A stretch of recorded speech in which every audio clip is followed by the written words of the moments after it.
Hello everybody, అందరికీ నమస్కారం. యూజువల్‌గా ఒక డాక్టరు ఎందుకైనా మంచిది ఒక ఏజ్ లిమిట్ దాటిన తర్వాత కొన్ని టెస్టులు చేయించుకుంటే మీ వెల్ బీయింగ్ కోసం ఇది చాలా అవసరము. ఇన్‌ఫాక్ట్ ఒక ప్రాబ్లమ్ వచ్చాక దాని రిలేటెడ్ టెస్టులు చేయించుకొని అప్పుడు పానిక్ ఫీల్ అవ్వకుండా మెయింటెనెన్స్‌లో 30 ప్లస్‌లోనో, 40 ప్లస్‌లోనో ఒక సెట్ ఆఫ్ హెల్త్ టెస్టులు చేయించుకుంటూ ఉంటే అది డెఫినెట్‌లీ చాలా హెల్ప్ అవుతుంది అని చెప్పారే అనుకోండి. వాళ్ళు అలాగే చెప్తారులే డాక్టర్లు. వాళ్ళదేం పోయింది, ఊరికనే ఎందుకు చేయించుకోవాలి టెస్టులు? అనవసరంగా లేనిపోనివి, ఉన్నవి లేనివి ఆ టెస్టుల్లో బయటపడితే అప్పుడు భయపడి చావాలి. ఎందుకొచ్చింది? మేము చేయించుకోమని అంటూ ఉంటారు. కానీ నిజానికి అలాంటి వాళ్ళలో కొంతమందికి ఏదన్నా ఒకటి డయాగ్నోస్ అయిందనుకోండి, చేతులు కాలాక ఆకులు పట్టుకొని కూడా యూజ్ ఉండలేకపోయిన సిట్యుయేషన్స్ కూడా బోలెడుంటాయి. వీటి గురించి కాస్త డీటెయిల్‌గా మాట్లాడుకుందాం. మిమ్మల్ని భయపెట్టాలనో, లేకపోతే ఎక్కువగా పానిక్ ఫీల్ చేయాలనో కాదు. But let us know how this will help you no last మినిట్‌లో మనం పొరపాటున అయ్యో! ముందర చేసుండాల్సిందే ఈ పని అని అనుకునేలాంటి కొన్ని సిట్యుయేషన్స్‌ని డిస్కస్ చేద్దాం. బికాజ్ ఆయన క్లినిక్‌లో, ఆయన ప్రాక్టీస్‌లో చాలా మందిని పేషెంట్స్‌ని చూస్తూ ఉంటారు కదా! So, let us hear through him. మనతో పాటు ప్రముఖ గ్యాస్ట్రోఎంట్రాలజిస్ట్ ఉన్నారు. డాక్టర్ రవికాంత్ గారు. ఆయనతో మాట్లాడదాం. సార్ నమస్తే. నమస్తే నేను చెప్పింది కరెక్టేనా సార్? కరెక్టే. చెప్పండి సార్. మీ ఎక్స్‌పీరియన్స్‌లో కొన్ని సిట్యుయేషన్స్ షేర్ చేసుకోండి సార్. ఇప్పుడు యాక్చువల్‌గానండి కొన్ని హెల్త్ చెకప్స్ అని ఉంటాయి. సో, ఒక 45 ఏళ్ళు, 50 ఏళ్ళు దాటిన తర్వాత కొన్ని టెస్టులు రెగ్యులర్‌గా చేసుకుంటే మంచిది అనేది ఉంటుంది. సో, 2 రకాల పద్ధతులున్నాయండి. కొంతమంది చాలా జాగ్రత్త పరులుంటారు. సంవత్సరానికి ఓసారి వెళ్ళిపోతారు. సరే అన్ని టెస్టులు చేసేసేయండి, ఏవేవి అవసరమో అన్నీ చేయించేసేయండి. అన్నీ చేయించేసుకున్నానని చెప్తారు. మళ్ళీ హ్యాపీగా వచ్చి మొత్తం చెకప్ చేయించేసుకున్నానని హ్యాపీగా ఉండేవాళ్ళు ఉంటారు. అన్నీ నార్మలే ఉన్నాయి. యూజువల్‌గా 100 మంది చేస్తే 99.9% అన్నీ నార్మలే ఉంటాయి. ఎందుకు? ఆయనకేం జబ్బొచ్చి ఎళ్ళట్ల. జనరల్ చెకప్‌కెళ్ళారు. కాబట్టి జనరల్ చెకప్‌లో యూజువల్‌గా ఏమి పెద్ద తేడాలుండవు. చిన్న చిన్న తేడాలుంటే వాటినన్నీ మనం ఎక్కువ పట్టించుకోవాల్సిన అవసరం కూడా ఉండదు. మనం నా హైట్‌కి నేను 78 కేజీలు ఉండాలనుకోండి. 79 ఉంటే రిపోర్ట్ అబ్నార్మల్ కింద లెక్క. హ్మ్. కానీ దానికి విలువ ఉందా? విలువ లేదు. అదే నేను 150 కేజీలు ఉంటే that is something difference. So 2 abnormal రిపోర్ట్సే. మీకు అర్థమైందా? అర్థమైంది సార్. అసలు వెయిట్ అనేది నార్మల్ 78 అనుకోండి. నేను 79 ఉంటే అబ్నార్మల్ రిపోర్ట్. రెడ్ మార్క్‌లో రావచ్చు అది. హ్మ్. 150 ఉన్న రెడ్ మార్క్ వస్తది. హ్మ్. దీనికి దానికి 2 అబ్నార్మల్ అనుకుని ఏడుస్తూ కూర్చుంటే హ్మ్. ఇప్పుడు వెయిట్ అంటే 78కి 79 ఉన్నా ఏం పర్లేదని మీ అందరికి తెలుసు. అదే కొలెస్ట్రాల్ 100 ఉండాలి. 110 ఉందనుకోండి. You start. అది రెడ్ ఫ్లాగ్‌లో వస్తది. ఎల్‌డీఎల్ కొలెస్ట్రాల్ 100 ఉండాల్సింది 110 ఉందనుకోండి. రెడ్ ఫ్లాగ్‌లో వస్తది. అయ్య బాబోయ్ అని బెంబేలెత్తిపోక్కర్లా. హ్మ్. సింపుల్ జాగ్రత్తలు చేసుకుంటే అట్లా అరే ఏదో ఒకటి భయపడితే నా మనశ్శాంతి కోల్పోతానని చాలా మంది చేయించుకొని వాళ్ళు ఉంటారు. హ్మ్.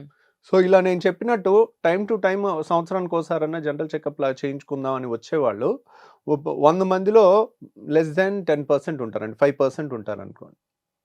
సో కానీ కొన్ని టెస్టులు 40 ఏళ్ళు 50 ఏళ్ళ తర్వాత ఎందుకు చేయాలనేది నేను చెప్తాను. సో ఒక పేషెంట్ ఉన్నారండి. 6 నెలల కిందకు మన దగ్గరికి వచ్చారు. సో ఇప్పుడు ఎప్పుడు కూడా వాళ్ళ పనులు వాళ్ళ పిల్లలు వాళ్ళు ఎలా వాళ్ళ వెనకాలే పడతారు కానీ వాళ్ళని వాళ్ళు ఒక్కోసారి పట్టించుకోరు అనమాట. సో ఒక 7-8 ఏళ్ళు వరకు ఏ టెస్ట్ చేయించుకోవాల. సో మనకి ఊరికే ఫోన్ చేసి ఏదో కంప్లైంట్ చెప్తా ఉంటారు. సరే ఇక్కడ గ్యాస్ లాగుంది, అక్కడ గ్యాస్ లాగుంది, ఏదో ఒకటి టాబ్లెట్ చెప్పండి అంటారు. ఏదో ఒకటి చెప్తాము. ఇట్లా కాదండి ఊరికే చేస్తున్నారు. ఫస్ట్ వెళ్ళి ఒక స్కానింగ్ చేయించుకుని రిపోర్ట్ పెట్టండి అని చెప్పాం. హ్మ్. చెప్తే దాంట్లో 20 సెంటీమీటర్ల గడ్డ, ఇంత పెద్ద గడ్డ ఉంది. సో అదే అంటే ఒక 8 ఏళ్ళు నుంచి ఒక్క స్కాన్ చేయించలేదు. అల్ట్రాసౌండ్ స్కాన్, సౌండ్ వేవ్స్‌తో చేసే స్కాన్ ఒక్క సైడ్ ఎఫెక్ట్ లేదు. It is not CT scan. So ultrasound scan అనేది చేయించుకుంటే ఎంత అవుతుంది? మహా అయితే 1200. మనకి సంవత్సరానికి ఒకసారి చేయించుకున్న 40 ఏళ్ళు దాటిన తర్వాత ఇప్పుడు 20 ఏళ్ళోళ్ళకి క్యాన్సర్ రావు కదా! 40, 50, 60 ఏళ్ళు దాటిన వాళ్ళకి యూజువల్‌గా వయసు ఎక్కువైన వాళ్ళకే క్యాన్సర్‌లు ఎక్కువ వస్తుంటాయి. సో క్యాన్సర్ అయ్యి ఉండొచ్చు, నాన్ క్యాన్సర్ అయ్యి ఉండొచ్చు. అంత పెద్ద గెడ్డ అంతవరకు పెరిగే వరకు కూడా మనకు తెలియలేదు కదా! అదే ఇప్పుడు అంత పెద్ద గెడ్డ తీయాలంటే పొట్టంతా కొయ్యాలి. లేదంటే అది అసలు ఏం గెడ్డ, క్యాన్సర్ గెడ్డ, నాన్ క్యాన్సర్ గెడ్డ, క్యాన్సర్ గెడ్డ అనేది మళ్ళీ ఇంకా ఫర్దర్ టెస్టులు చేసి చూస్తాం. సో మనకి అంత పెద్దదాన్ని హ్యాండిల్ చేయటం కూడా కష్టం కదా! ఇప్పుడు రియల్‌గా ఏ ఫైనల్ స్టేజ్ క్యాన్సర్ అని వచ్చిందనుకోండి. ఒకవేళ ఆపరేషన్ చేసి తీసినా ఒక్కోసారి కంప్లీట్‌గా క్యూర్ అవ్వచ్చు, క్యూర్ అవ్వకపోవచ్చు. హ్మ్. మనకి సరే ఆపరేషన్ చేయించుకుంటాం, పెద్ద కోతన్నా చేయించుకుంటాం, కానీ క్యూర్ అవుతే అనే గ్యారంటీ అనేది ఉండదు. సో ఆ పేషెంట్కి ఏంటంటే అది క్యాన్సర్ అని వచ్చింది.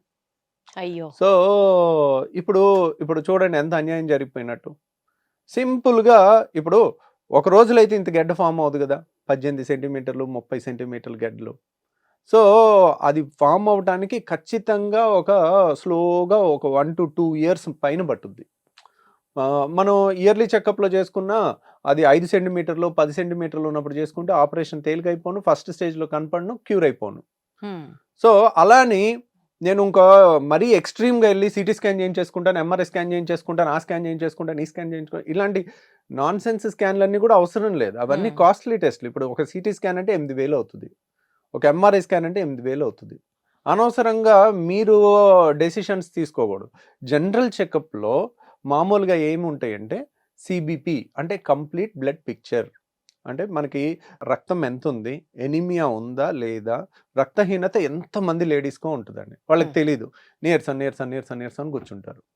వాళ్ళకి 12, 13 బ్లడ్ ఉండాలి. 10 ఉంటుంది నార్మల్ అనుకుంటారు, 10 నార్మల్ కాదు, 12 ఉండాల్సిందే. వాళ్ళకి ఆ 10 ఎందుకు ఉందని చూస్తే ఐరన్ లోపం ఉంటుంది. ఐరన్ లోపం వల్ల నీరసం నీరసం నీరసం అంటారు, పనులు సరిగ్గా చేసుకోలేరు. సో మనం దాన్ని బట్టి ఐరన్ టెస్ట్ ఒకటి చేసుకుంటాం, B12 టెస్ట్ ఒకటి చేసుకుంటాం. ఒకసారి ఇవి లోపాలు ఉన్నాయనుకోండి, వీటిని సరి చేసుకుంటే వాళ్ళకి హుషారు బాగా వస్తుంది, యాక్టివ్గా పరుగులు తీస్తూ పనులు చేసుకుంటారు. ఇంకా నెక్స్ట్ ఏం చేస్తాము, లివర్ ఫంక్షన్ టెస్ట్లు ఒక 10 ఉంటాయి. 10 కలిపి ఒక మైక్రో డ్రాప్ ఇంత చుక్కలో ఇస్తే ఒకేసారి 500 600 అవుతుంది. అది చేసుకున్నాం అనుకోండి, మనకి ఆ 10 రకాల లివర్ టెస్ట్లు వచ్చేస్తాయి. ఆ లివర్ టెస్ట్లో 99% నార్మల్, ఓకే లివర్ సేఫ్ అని వచ్చేస్తుంది. కిడ్నీ ఫంక్షన్ టెస్ట్ అని ఉంటుంది. కిడ్నీ ఫంక్షన్ టెస్ట్లో ఏముంటుంది, క్రియాటినిన్, యూరియా, యూరిక్ యాసిడ్, ఈ 3 టెస్టులు చేసుకున్నాం అనుకోండి, అమ్మయ్య kidney test perfect. Urine test, ఇవన్నీ నేను చెప్పేవన్నీ పెద్ద కాస్ట్లీ ఉన్నాయి కాదు. కంప్లీట్ బ్లడ్ పిక్చర్ అంటే 150 రూపాయలు. అన్ని ఒక బ్లడ్ శాంపుల్లోనే అయిపోతాయి, అన్ని ఒక్క బ్లడ్ శాంపుల్లోనే, ఒక బ్లడ్ శాంపుల్లో అన్నీ అయిపోతాయి. తర్వాత ఫాస్టింగ్లో వెళ్ళి కొలెస్ట్రాల్ ఇచ్చేసాం అనుకోండి, 40-50 ఏళ్ళు దాటిన వాళ్ళు లిపిడ్ ప్రొఫైల్ ఒకటి చేసాం అనుకోండి, అవి దాంట్లో LDL కొలెస్ట్రాల్ ఎంత ఉందనేది చూసుకోవాలి, 100 లోపు ఉండాలి, అదొకటి చూసుకుంటారు. తర్వాత షుగర్ ఉందా, తర్వాత బీపీ చెకప్ ఒకసారి చేసుకుంటాం. బీపీ అనేది మనకు రూపాయి ఖర్చు లేదు, అది అలాగే ఎక్కడికి వెళ్ళినా చేసుకోవచ్చు, ఇంట్లో అయినా బీపీ మిషన్ పెట్టుకుని చేసుకోవచ్చు. సో లివరు, కిడ్నీ, సిబిపి చేసుకున్నాము, CBP, LFT, RFT, liver function test, kidney function test. తర్వాత కాల్షియం టెస్ట్ ఒకటి చేస్తాం.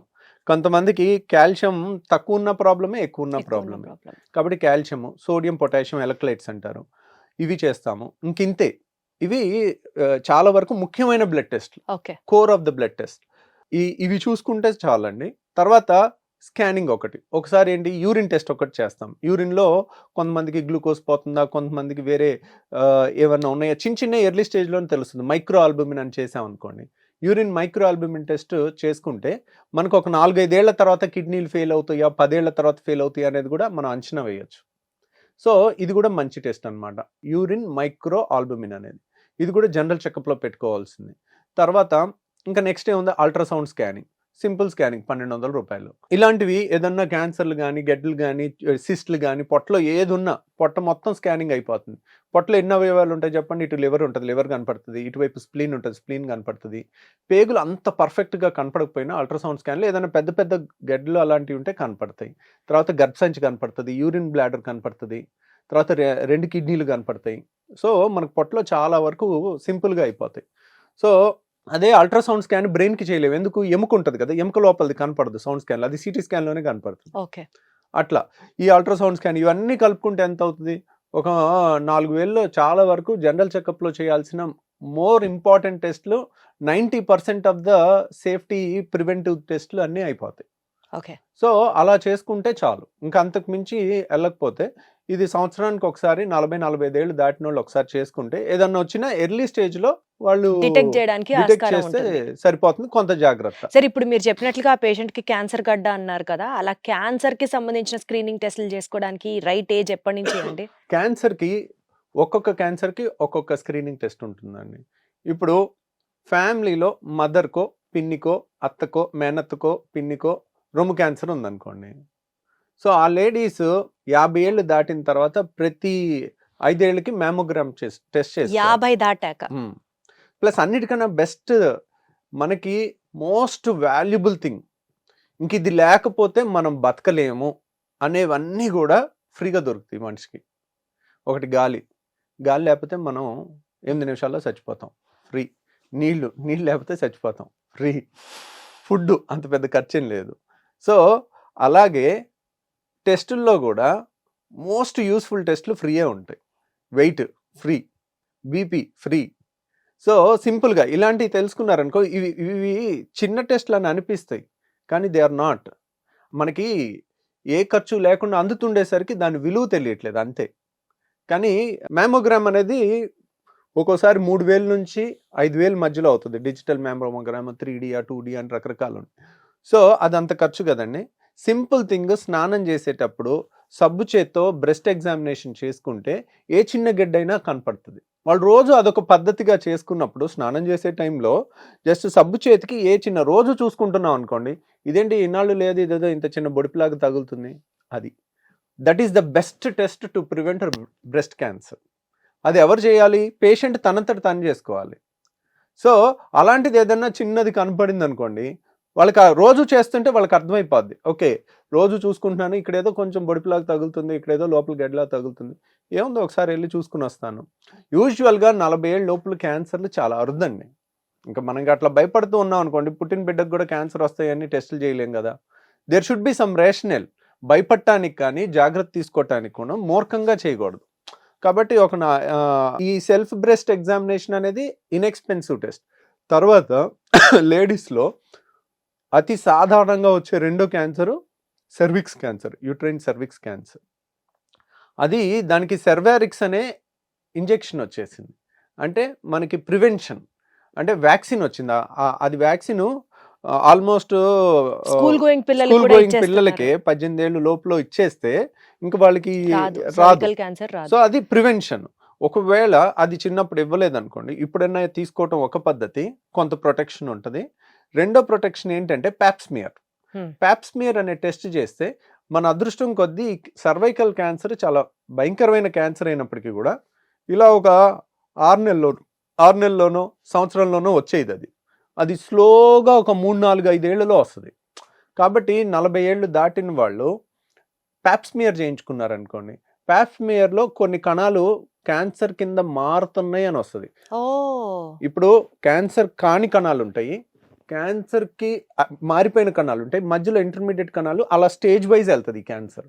కాబట్టి ప్యాప్స్మియర్ చేసుకున్నాం అనుకోండి, ప్యాప్స్మియర్లో తేడా సెల్స్ కనపడినాయి అనుకోండి, ఓకే ఎర్లీ స్టేజ్ లో. ఎందుకు? అది కనపడిన తర్వాత ఇంకో 5-10 ఏళ్ళు టైం ఉంటుంది మనకి, అది కంప్లీట్ క్యాన్సర్ స్టేజ్ లో అయితే మనం క్యూర్ చేసేసుకోవచ్చు.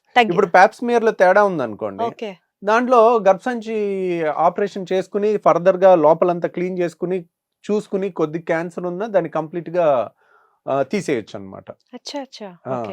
సో ఎర్లీ స్టేజ్ లో చేస్తాం కదా, ఏ ప్రాబ్లం ఉండదు. ఇప్పుడు అదే ఇంకా కొన్ని క్యాన్సర్స్ ఉన్నాయి. ఇప్పుడు టెక్స్ట్ బుక్ గైడ్ లైన్స్ అని గూగుల్లో చూసుకుని చేసుకుంటే అన్నీ కరెక్ట్ తెలియదు.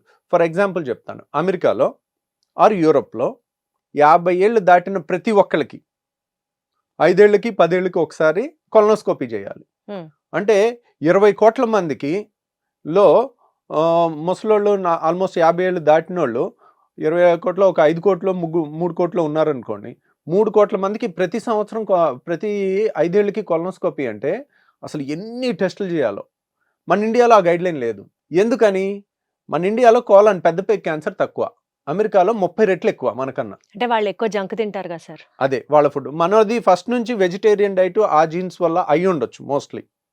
సో కాబట్టి అక్కడ వెజిటేరియన్ తిన్నప్పటికీ కూడా వాళ్ళ జెనెటిక్ గా కూడా వాళ్ళకి ఆ ప్రెడిస్పోజిషన్. కొన్ని క్యాన్సర్లు కొన్ని దేశాల్లో ఎక్కువ ఉంటాయి. ఇప్పుడు మీరు అమెరికా, యూరోప్ తీసుకున్నారు అనుకోండి, పెద్ద పేగు క్యాన్సర్ చాలా కామన్. అందుకని వాళ్ళకి అందరికీ కొలనోస్కోపీ 50 ఏళ్ళు దాటిన తర్వాత వాళ్ళు కొలనోస్కోపీ చేయించుకోలేదనుకోండి, వాళ్ళు ఇన్సూరెన్స్ డిఫాల్టర్ అవుతారు. సో మీరు 10 ఏళ్లలో చేయాల్సిన కొలనోస్కోపీ చేయలేదు, మీరు మీ హెల్త్ని మీరు సరిగ్గా చూసుకోలేదు కాబట్టి, మేము ఫ్రీగా ఇచ్చే టెస్ట్ కూడా మీరు చేసుకోలేదు కాబట్టి మీకు ఇన్సూరెన్స్ ప్రీమియం పెంచుతున్నాం, ఇప్పుడు మీకు క్యాన్సర్ వస్తే మేము ఎందుకు కట్టాలన్నట్టుగా స్ట్రిక్ట్ రూల్స్ ఉంటుంది. అందరూ ఖచ్చితంగా చేయించుకుంటారు ఇండియాలో, ఎందుకంటే తక్కువ కాబట్టి మనకు అది అవసరం లేదు పెద్ద పేగు క్యాన్సర్. మిగిలింది ఏమిటి? అల్ట్రాసౌండ్ స్కాన్ చేస్తే ఆ 1200 రూపాయల్లో మనకు అన్నీ అయిపోతాయి. మెజారిటీ ఇప్పుడు గర్భసంచి కనపడుతుంది, గర్భసంచిలో ఏదన్నా గడ్డ ఉన్నా, సిస్టులు ఉన్నా, ఇంకా లివర్లో ఏదన్నా ఉన్నా చాలా వరకు కనపడతాయి అన్నమాట. తర్వాత ఇంకేదైనా గ్యాస్ ట్రబుల్ లాంటిది ఉంటే ఎండోస్కోపీ చేసుకుంటాం, లేకపోతే అది కూడా అవసరం లేదు. సార్ హార్ట్ అటాక్ రిలేటెడ్ టెస్ట్లు ఏమైనా స్క్రీనింగ్ ఉంటాయా? హార్ట్ అటాక్కి ఈసీజీ చేస్తామండి. ఇప్పుడు ఏజ్ తర్వాత చేయించుకోవాలి సార్? ఈసీజీ అనేది యూజువల్గా హార్ట్ అటాక్కి రిస్క్ ఫ్యాక్టర్స్ 6 ఉన్నాయండి. ఈ 6 ఉంటే మనం రెగ్యులర్గా చేసుకోవాలి. ఇప్పుడు ఎవరికి వస్తుంది హార్ట్ అటాక్? ఫస్ట్ ఏజ్ ఎక్కువ ఉన్న వాళ్ళకి వస్తుంది, చిన్నోళ్ళకి రాదు, తక్కువ. ఓకేనా? నెంబర్ 1 ఏజ్ ఎక్కువ ఉండాలి. ఏజ్తో పాటు వచ్చే చేంజెస్ ఏంటి? Sugar, BP, cholesterol. ఈ 3 ఉంటే మనకి ఈ 3 ఏజ్తో పాటు వస్తాయి, కొంతమందికి ముందు కూడా వస్తాయి. ఈ 3 ఉంటే 4 పాయింట్లు. ఇవి ఉంటే మనకి హార్ట్ అటాక్ రిస్క్ పెరుగుతుంది. ఇంకేంటి? ఒబిసిటీ 5. తర్వాత జెనెటిక్స్. మన ఫ్యామిలీలో ఎవరికన్నా ఎర్లీ ఏజ్లో 40 ఏళ్ళకి 50 ఏళ్ళకి మన నాన్నగారికి హార్ట్ అటాక్ వచ్చింది అనుకోండి, దట్స్ ఎ రెడ్ ఫ్లాగ్. వాళ్ళు ఎప్పుడు టోస్ మీద ఉండాలి.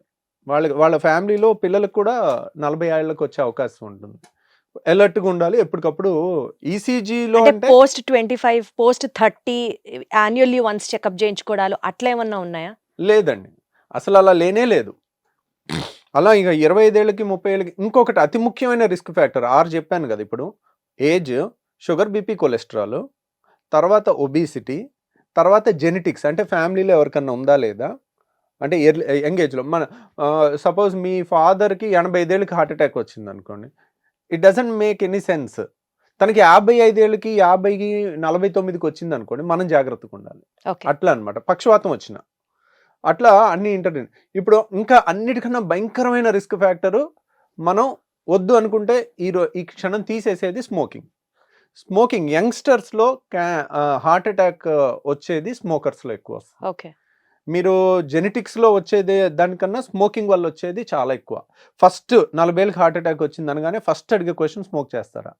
స్మోకింగ్ ఈ 6 రిస్క్ ఫ్యాక్టర్లు ఎంత డేంజరో అంతకన్నా 10 టైమ్స్ రిస్క్ అనమాట.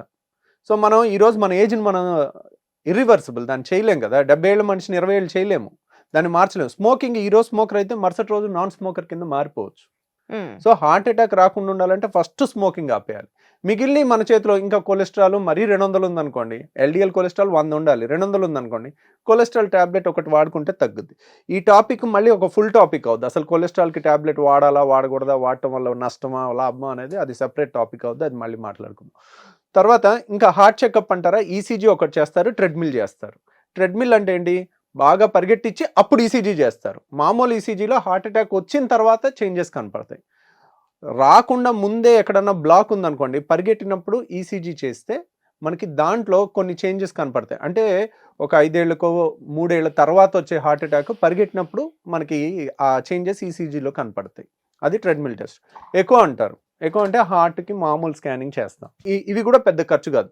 ఈ ఎకో, టీఎంటీ ఇవన్నీ కూడా 1500 అయిపోతాయి. ఎనీ గుండె డాక్టర్కి వెళ్ళి 50 ఏళ్ళ తర్వాత ఒకసారి చేయించుకున్నాను, మళ్ళీ అన్ని టెస్టులు బాగున్నాయి, జనరల్ చెకప్ అన్నీ చేయించుకున్నాను, అన్నీ బాగున్నాయి, కొలెస్ట్రాల్ బాగున్నాయి, బీపీ బాగుంది, షుగర్ బాగుంది, మళ్ళీ ఒక సంవత్సరం తర్వాత ఈ జనరల్ చెకప్ చేసుకోవచ్చు. హార్ట్ చెకప్ 4-5 ఏళ్ళకో 3 ఏళ్ళకో అట్లా కంప్లైంట్. అంటే రఫ్ గా సార్ ఇప్పుడు మీరు చెప్పిన టెస్ట్లు అన్ని ఫుల్ బాడీ చెకప్, హార్ట్ ఏంటి, కిడ్నీ ఏంటి, పొట్ట ఏంటి, అంతా ఒక 10,000 బడ్జెట్ లో అయిపోతుందా సంవత్సరానికి? 10,000 బడ్జెట్ లో అయిపోద్దండి, ఇంకా తక్కువలో కూడా అయిపోద్ది. మన ఆఫర్స్ చూసుకుని అలా చూసుకుని. ఇప్పుడు కొంతమంది మనీ పెట్టుకోలేరు అనుకోండి, మన హాస్పిటల్లో శుక్రవారం స్కానింగ్లు ఆల్మోస్ట్ మనం ఫ్రీగా చేస్తాము ఒక 10 మందికి. ఎందుకంటే శుక్రవారం నాకు వేరే సర్జరీస్ వరకే పెట్టుకుంటాను, ఓపీ చూడను కాబట్టి మనకు కొంత ఫ్రీ టైం ఉంటుంది స్కానింగ్కి. కాబట్టి ఒక 10 మందికి మనం ఎవ్రీ శుక్రవారం మనం ఫ్రీగా చేస్తాం. కాబట్టి అది ముందే మీరు బుక్ చేసుకుంటే ఉపయోగపడుతుంది. మనకు అక్కడే 1200 కలిసినట్టు. రియల్గా 1200 కూడా మ్యాటర్ అయిన వాళ్ళకి అది ఫ్రీ, చాలా హెల్ప్ అవుతుంది. సో ఎందుకండి 10,000 మనవి కాదు అనుకుంటే లైఫ్ లాంగ్ హ్యాపీగా ఉండొచ్చు. లాస్ట్ మినిట్లో అమ్మ బాబోయ్ ఇది మనం ముందరే తెలుసుకొని ఉంటే బాగుండు అన్న ఒక రిగ్రెట్ లేకుండా, ఒకవేళ ఏం ఉండకూడదు బట్ ఏమన్నా ఉన్నా there is every possibility to cure it if it is in the earlier stage. ఇంకొకటి కూడా అండి, ఇప్పుడు 10,000 కూడా ఎక్కువ అండి. అందరూ 10,000 పెట్టుకోలేకపోవచ్చు సంవత్సరానికి ఒకసారి. ఇప్పుడు 15,000 జీతం ఉన్నోళ్ళు ఎక్కడ పెట్టుకుంటారు వాళ్ళ అమ్మ నాన్నకి చేయించాలంటే? కాబట్టి ఇఫ్ యు ఆర్ రెడీ, మనకి ఈ ముఖ్యమైన టెస్టులు అన్నీ కూడా ఇప్పుడు అనుకున్నవన్నీ కూడా 4,500 లోపల కూడా చేయొచ్చు. ప్యాకేజ్ లాగా మన హాస్పిటల్లో పెట్టాం, కావాలంటే అంతలో కూడా చేసేసుకోండి, ముఖ్యమైన అన్ని టెస్టులు కవర్ అయ్యేటట్టు. ఎవరన్నా కావాలనుకుంటే ఆ 4,500 లోపలనే ఇవన్నీ కూడా మనం ప్యాకేజీలో పెట్టుకుని చేసుకోవచ్చు. Got it sir. దానికన్నా ఒక్కటి మీరు గుర్తుంచుకోవాల్సింది prevention is better than cure అన్నది ఉంది కాబట్టి ముందరగానే తెలుసుకుంటే it is always safe rather than late అయిపోయింది అయ్యో ఇప్పుడు ఎందుకు అని అనుకునే బదులు. Thank you so much sir. Thank you అండి.